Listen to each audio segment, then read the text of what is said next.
Hi everyone, in this lesson we're going to look at our standard form conversions, so converting from ordinary numbers to standard form and from standard form to ordinary numbers. Let's have a look at our first example.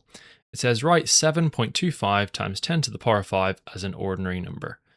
So the way I'm going to think about this is that 7.25 multiplied by 10 to the power 5 is equal to 7.25 multiplied by, and I'm going to turn this 10 to the power 5 into an ordinary number.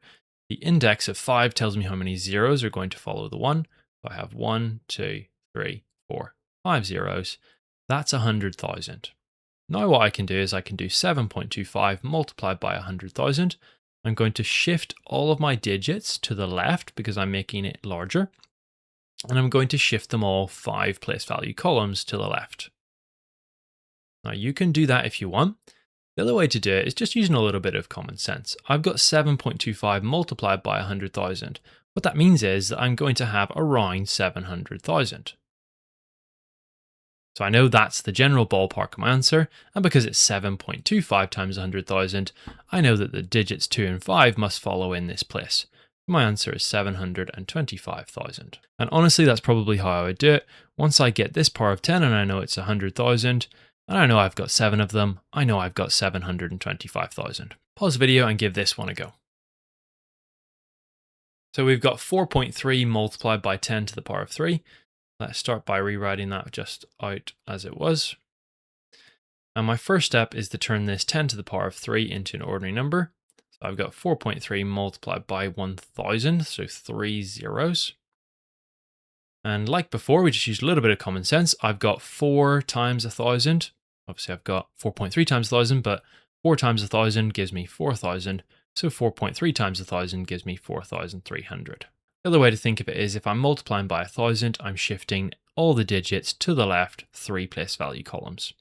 Okay, our next example is when the index is a negative number. Remember, when the index is a negative number in standard form, it doesn't mean the number is negative. It means that it's a small number. Let's have a look. Write 4.9 multiplied by 10 to the power of negative 3. So let's rewrite this as 4.9 times 10 to the negative 3, just so I have a bit more space. And then what I'm going to do is I'm going to rewrite this 10 to the power of negative 3 as an ordinary number. So in the same way that 10 to the power of positive 3 has 3 zeros after the 1, and it's a large number, it's 1,000, 10 to the power of negative 3 also has 3 zeros, but it's a small number, and I have to remember that it's like this. That's my first 0, second 0, third 0, then comes the 1. Okay, oftentimes people forget to count this 0, but I do need to do that. That's my first 0, second 0, third 0, then the 1. So that's what 10 to the power of negative 3 is. Of course, that is 1,000th.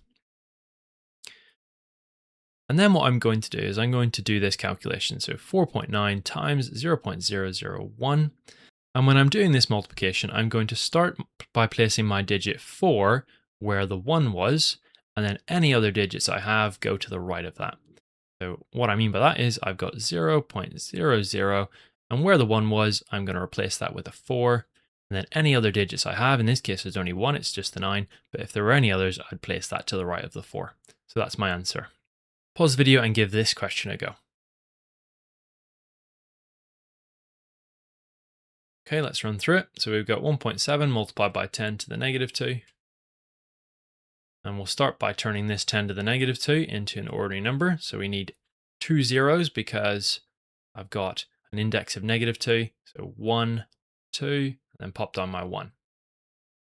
Then what I'll do is I'll start by filling in my digits where this 1 begins.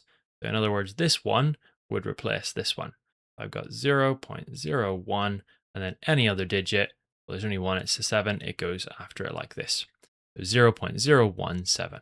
So we've looked at converting from standard form to an ordinary number. We're now going to look at converting from an ordinary number like this into standard form. It says write 3,200,000 in standard form. The first thing I want to do is identify my coefficient. And what I mean by that is when we're writing things in standard form, we have a coefficient. So for example, it might be 1.5 multiplied by 10 to the power of 9. This is my coefficient. And the rule for my coefficient is that it has to be less than 10. So not equal to 10, but less than 10. So for example, 9.9 would be okay. and it has to be greater than or equal to 1. So my coefficient could be 1, so I could get 1 times 10 to the 9. I cannot have 10 multiplied by 10 to the power of 9 though, okay? So we just have to be aware of that.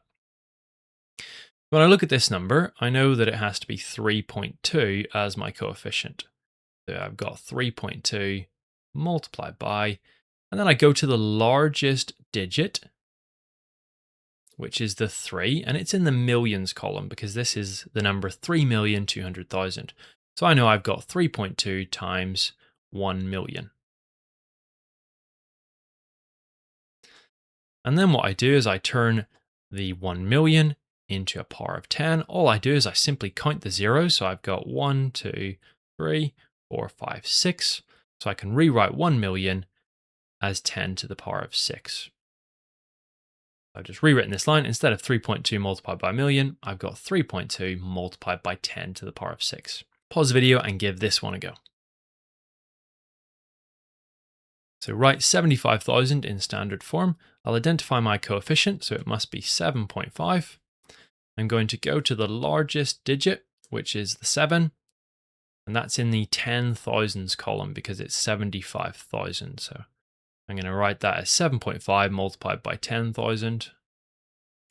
And then all I do is I turn my 10,000 into a power of 10. Well, there are 1, 2, 3, 4 zeros, so it's 10 to the power of 4. And that is 75,000 in standard form. So we just looked at converting large numbers into standard form. Now we're going to look at converting small numbers into standard form. And it works in a very similar way. I need to start by identifying my coefficient. So here I've got a question which says, write 0.00088 in standard form. My coefficient here is going to be 8.8 because that's less than 10. Obviously I couldn't have 88 because that's greater than 10. And I couldn't have 0.88 because that's less than 1. So that leaves me with 8.8 as my coefficient. Then I go to the largest digit, which is this 8, and I think what column that's in. Well, this is the 10ths column, 100ths column, 1000ths column, which means this is in the 10,000ths column. Well, the other way to think of it is I'm going to multiply it by 0.0001. So where the first digit starts, that's where my 1 is going to be. So there were 3 zeros before the 8, so there are 3 zeros before my 1. Once I've got this, I'm going to keep my coefficient, so it's 8.8, and then I'm going to change this into a power of 10. Remember that 0.1 is equal to 10 to the negative 1. The index, when it's negative, tells me how many zeros are before the 1. If I've got 0.01, then I've got 10 to the negative 2, and so on. Well, I've got 1, 2, 3, 4 zeros. So that means I've got 10 to the power of negative 4. So my final answer is 8.8 multiplied by 10 to the power of negative 4. Pause the video and give this question a go. So write 0.00015 in standard form. My coefficient is going to be 1.5. And then what I'm going to do is I'm essentially going to copy out this number, and where our first digit starts, that's where I'm going to place my 1. I've got 1, 2, 3, 4, 5, and then my 1. Then we can say that this is equal to 1.5 multiplied by, simply count your zeros. I've got 1, 2, 3, 4, 5 of them. So it's 10 to the negative 5. And that's my answer in standard form. If you're using our lesson booklets, you can now complete exercises 1 and 2. Thank you for watching this video.